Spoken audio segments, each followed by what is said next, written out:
Usually, obviously, All-Star is such a kind of big, long weekend event packed with fans, fanfare, that kind of thing.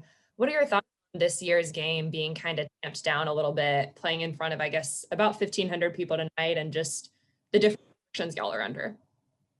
Um, it's for sure different.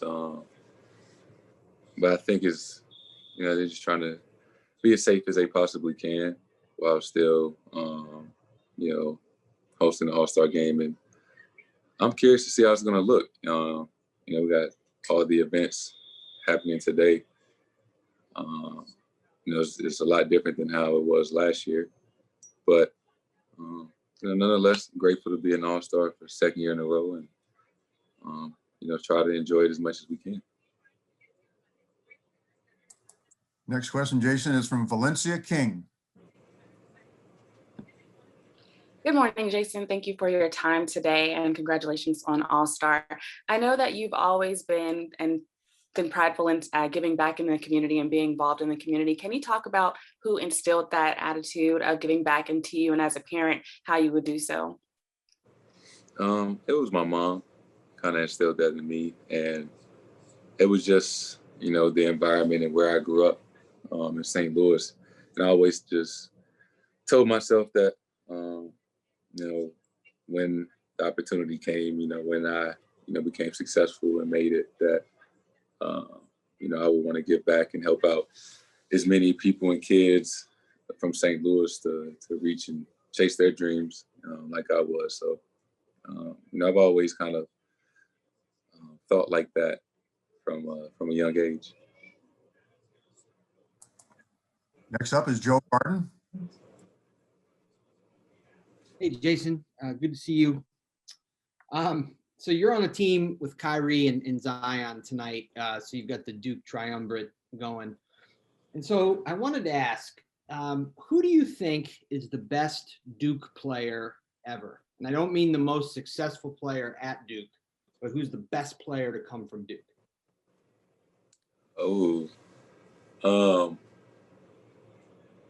I think right now it might have to be Grant Hill. Like if basketball was somehow to just stop today. Obviously Kyrie is up there, with gold medals and how many All-Star appearances he has, and obviously he has a championship. But I just think right now, obviously, Kyrie could pass that. Obviously, I'm chasing that. But I think right now, Grant Hill would have to be the best Duke player right now. Chris Ryan. Hey, Jayson, congrats on the All-Star game. Wanted to ask you a little bit about what you and Jaylen were talking about the other night with the competitiveness that you guys have playing, one-on-one a lot after practice. In what ways do you think that you have made Jaylen better? And in what ways do you think that he has made you better, both on and off the court? Just two, especially when I came in, just two young guys trying to prove themselves. Obviously, he had been here a year before me. We had the same, when I first got here, first 2 years, we had the same shooting coach, Shrewsbury. So we always kind of shot together. And we just always in the gym, always working, always trying to get better, and just trying to push each other. And a lot of one-on-one games, a lot of shooting drills, and it just came kind of natural.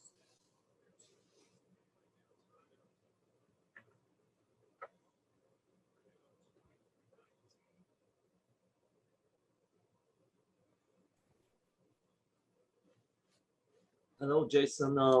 I wanted to ask you, this will be your second All-Star game, and if you were a team captain of one of the events, which will be the team you want to play with which will be the other four guys you would choose? If I was a team captain,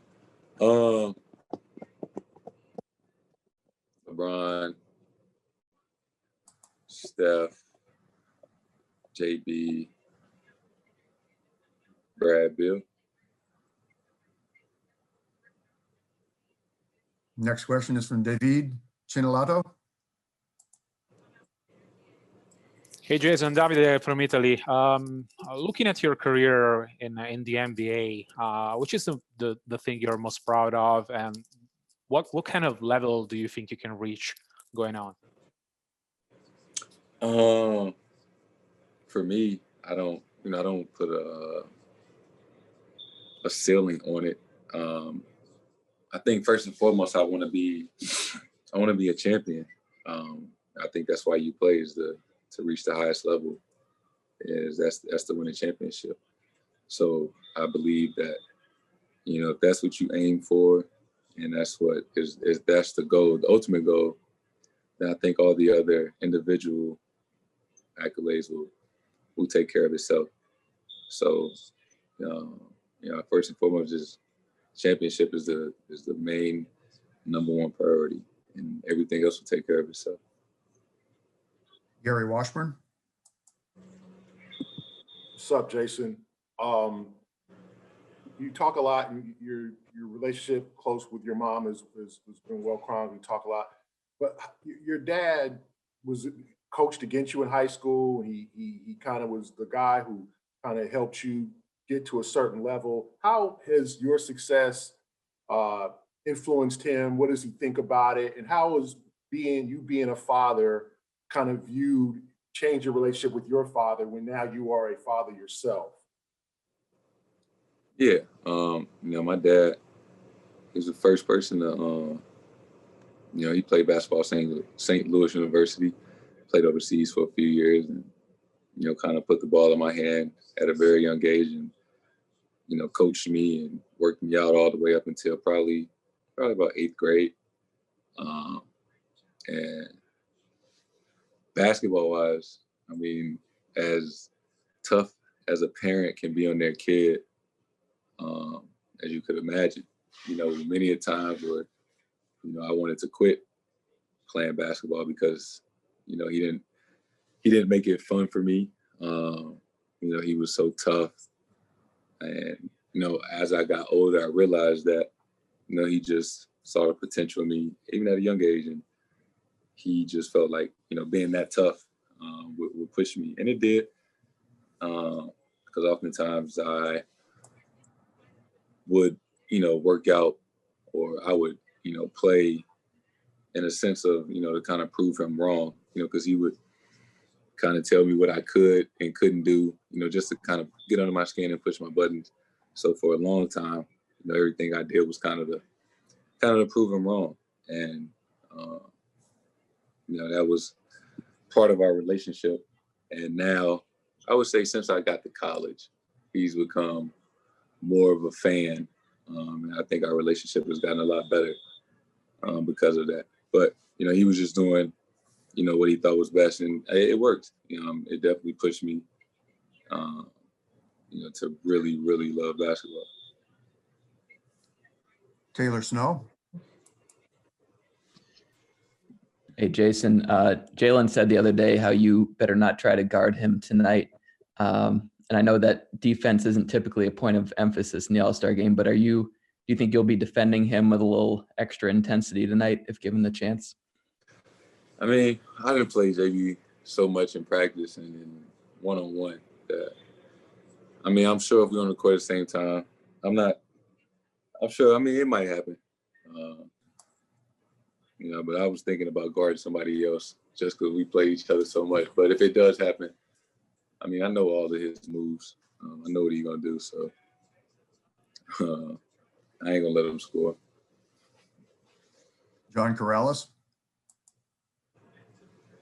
Jason, have you had any opportunity to prepare for the 3-point contest, shooting off of racks or anything like that? And just how different is it shooting off of racks going from spot to spot than your normal shooting? Yeah, I got some practice. I worked on it a couple times. Just kind of get the technique down. Like you said, it is a difference grabbing the ball off the rack. The balls are different, the money balls. So I definitely have to go practice for that. But it should be fun. I'm a little disappointed it won't be, 25,000 people there. But at the same time, that might help, you might get a little nervous, being the only one shooting. But since there's only going to be 1,000 people there, it might make it a little easier, actually. Dan Wilkie. Hey, Jayson. For the teams that were in the bubble the longest, people have talked pretty openly about just kind of the mental challenges the short off season provided and stuff like that. I know out in LA, the Lakers haven't really practiced much. Guys have talked about being drained. What has been sort of your physical and sort of emotional, what's been sort of the toll of the bubble, and are you still feeling it today? I would think so.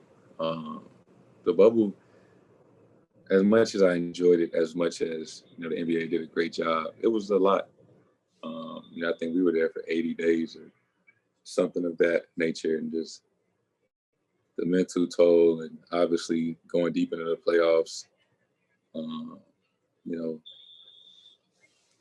It was tough, and obviously we had a really quick turnaround, but they're not the only team. Like you said, the Lakers, they went further than we did. They won it. And they got some guys that are older than us on our team. So I think that's why the league has kind of been so up and down this year. I think the bubble has a large part to do with that, especially just the beginning of the season. Everybody just trying to get their win back, trying to get back in shape, and everything like that.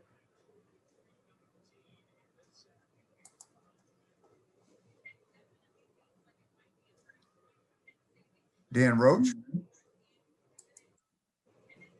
Hi, Jayson. Just a thought on what it means to you to represent the Boston Celtics, and obviously playing in your second game. How much more do you think you'll enjoy it?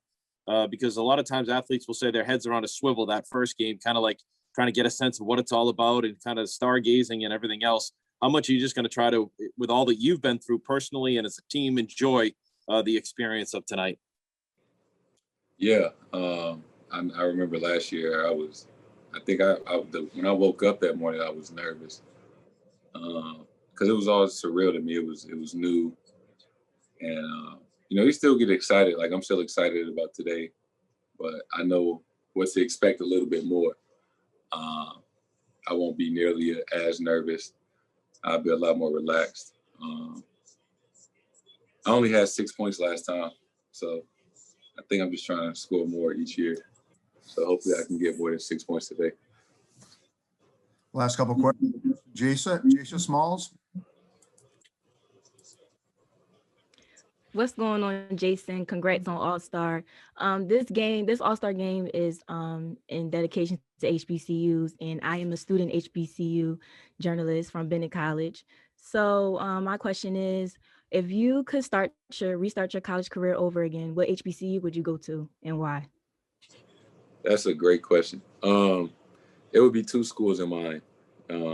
Being from St. Louis, Harris Stowe University, which is in St. Louis, downtown, right next to St. Louis University. I had basketball camps, summer league basketball games there. I know plenty of people that went to Harris Stowe, and that's right in my backyard. And secondly, or another choice, being that I went to Duke for 1 year. North Carolina Central was down the street, and Coach Lavelle Moten, who is still a great friend of mine, call him Unc. I've known him since I was in high school, and I was on North Carolina Central campus a lot when I was at Duke, and they have a really, really good basketball program. I think they've been to the tournament, a couple of times the last several years. So if it had to be one of those, if I had to choose, it would be one of those two schools.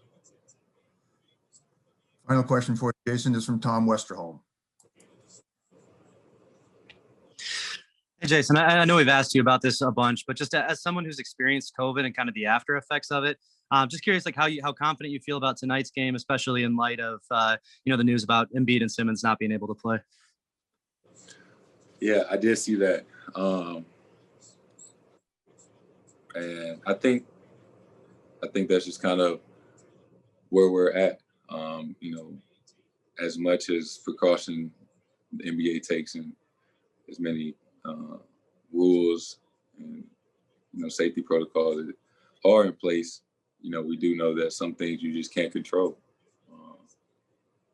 and they try to keep us as safe as possible. And I think for the most part they do a great job, but it's unfortunate, and I hope those guys are okay. It's not something that you want to contract or experience. I know how it affects you and how it can make you feel, but I think that's just kind of what we we've known coming into the season, that guys were going to test positive, games were going to be postponed, and I think that's just part of it. You can't fully protect or stop it from happening. You can just do your best, try to stay as safe as possible. I think the NBA for the most part has done a good job this season.